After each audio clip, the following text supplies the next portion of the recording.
सबकी जानकारी बढ़ाने वाली चीजें हमारे सामने रखी। आज के विषय के संदर्भ में एक बहुत आसान सा सुझाव जो नए साथी उनके सामने रखना चाहेंगे कि भारत के संविधान को अगर जानना और समझना है तो 9वीं 10वीं और 11वीं 12वीं में एक किताब चलती है नागरिक शास्त्र विषय की, सिविक्स जिसको हिंदी में कहा जाता है। उस सिविक्स की किताब को कोई भी आदमी पढ़ ले जो बहुत सरल भाषा में है, क्योंकि बच्चों को समझाने के लिए है, स्टूडेंट्स को, तो संविधान का सारा सार आप समझ जाते हैं। इसके साथ साथ आप के अधिकारों, कर्तव्य वगैरह के बारे में जानने के अलावा आप दुनिया भर में लोकतंत्र, समाजवाद, कम्युनिज्म जैसी किस तरह की शासन व्यवस्थाएं चल रही है, उनके क्या परिणाम रहे हैं, दुनिया की प्रमुख विचारधाराएं क्या है, ये सब जानकारी बहुत आसानी से मिल जाती है। ये सिविक्स की किताब सबको जरूर पढ़ना चाहिए। दूसरी बात आज के विषय से जुड़ी है कि हमारा संविधान हम सब भारत के लोगों की तरफ से ही बनाया गया है और हम सबके जो जनप्रतिनिधि हैं उनके नेतृत्व में बनाया गया है, और हम सब भारत की जनता ने, भारत के लोगों ने ही इस संविधान को स्वीकार किया है। इस संविधान की सबसे प्रमुख बात यह है कि हमारे यहाँ लोकतांत्रिक गणराज्य की स्थापना की गई है, जिसमें लोक प्रमुख है, तंत्र सेकेंडरी है। इस संविधान के माध्यम से भारत के लोकतंत्र का स्वामी आम जनता को, हर नागरिक को माना गया है, और जो सरकारी अधिकारी कर्मचारी नियुक्त किए गए हैं उन सबको संविधान में पब्लिक सर्वेंट कहा गया है। यानी व्यवहार में देखें, सादा बोलचाल की भाषा में, तो पब्लिक सर्वेंट मतलब जनता का नौकर, जनता की सेवा के लिए सब लोग रखे गए, सरकारी अमला।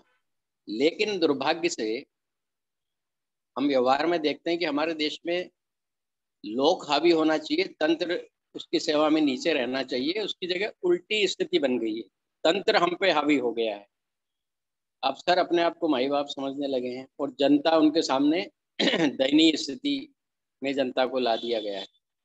यह दुर्भाग्यपूर्ण स्थिति बदले, जो लोकतंत्र की मूल अवधारणा के ही खिलाफ है।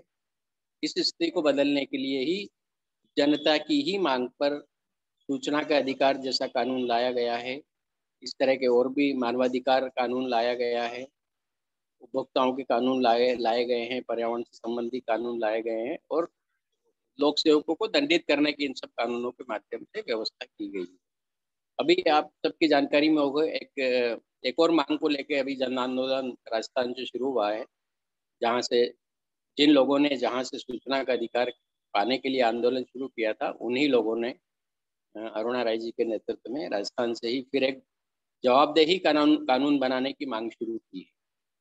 यानी सरकारी अधिकारी कर्मचारी, जिनको हम हिंदी में लोक सेवक कह सकते हैं, उनको जो भी काम आवंटित किया गया है, जो भी दायित्व दिया गया है, उसको उन्होंने पूरी निष्ठा से, ईमानदारी से पूरा किया या नहीं, क्योंकि उन्हें जनता के पैसे से तनख्वाह दी जाती है।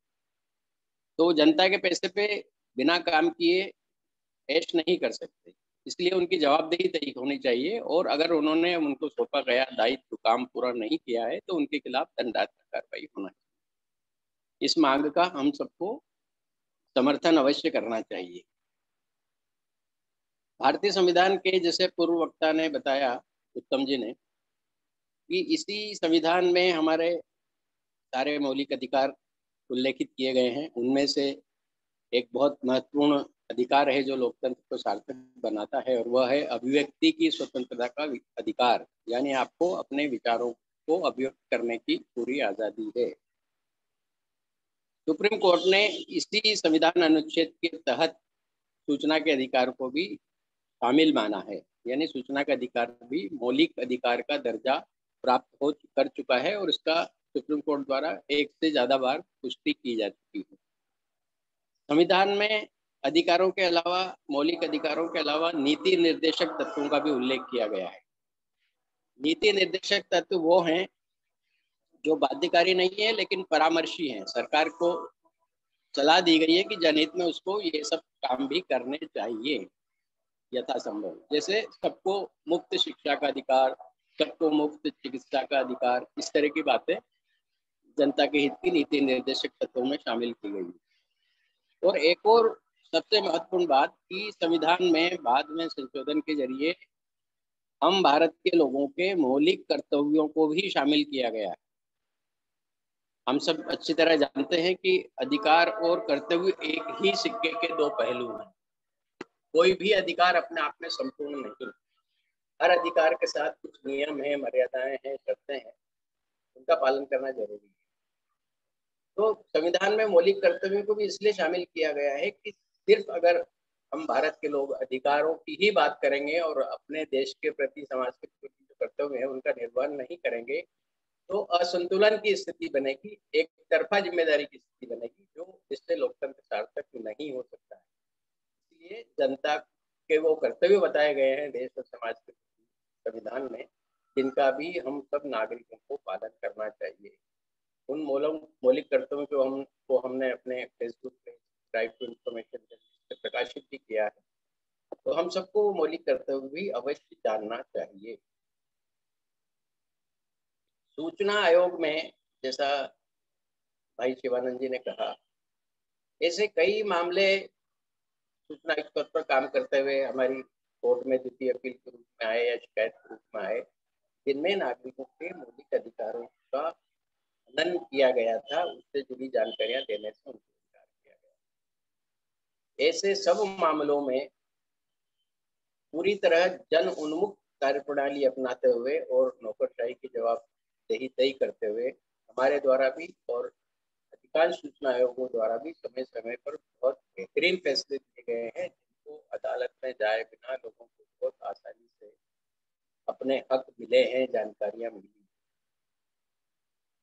कभी इस वेबिनार में अगर इस पर चर्चा होगी कि विभिन्न सूचना आयोगों के बेहतरीन फैसले जो जनता की लिए गए तो उन फैसलों की अलग से चर्चा की जा सकती है। बाकी विषय सवाल जवाबों के दौरान आएंगे, तब स्पष्ट की जा सकेगी। जी बहुत बहुत धन्यवाद श्री आत्मदेव जी। और अब आगे हम कार्यक्रम में, हमें राहुल सिंह जी किसी उसमें व्यस्त हो गए हैं, शायद कोई मीटिंग थी इसलिए शायद आज आ नहीं पाए हैं। और मैसेज उन्होंने किया था कि वो जुड़ने का प्रयास करेंगे, लेकिन क्या वजह हुई है, कुछ शायद मीटिंग्स और ट्रैवलिंग की वजह से अक्सर दिक्कत हो जाती है। तो अभी यहाँ पर अपन सीधे क्वेश्चन आंसर सेशन में आएंगे और हमारे बीच में जो भी एक्सपर्ट्स जुड़े हुए हैं वो आप लोगों के प्रश्नों का जवाब देंगे। तो हमारे जो साथी हैं, कृपया आप अपना हैंड रेज का ऑप्शन चुनते हुए अपनी अपनी बात रखें। सबसे पहले देवेंद्र अग्रवाल जी ने अपना हैंड रेज किया हुआ है, तो देवेंद्र अग्रवाल जी अपनी बात आप रखें। नमस्कार। आज का कार्यक्रम बहुत अच्छा रहा और उत्तम जी तो बहुत बढ़िया हमें संविधान के बारे में बता रहे थे। तो मेरा सवाल उत्तम जी से है, मैं ये जानना चाहता हूँ कि जो जीवन और स्वतंत्रता को जो संविधान में अनुच्छेद 21 में परिभाषित किया गया है,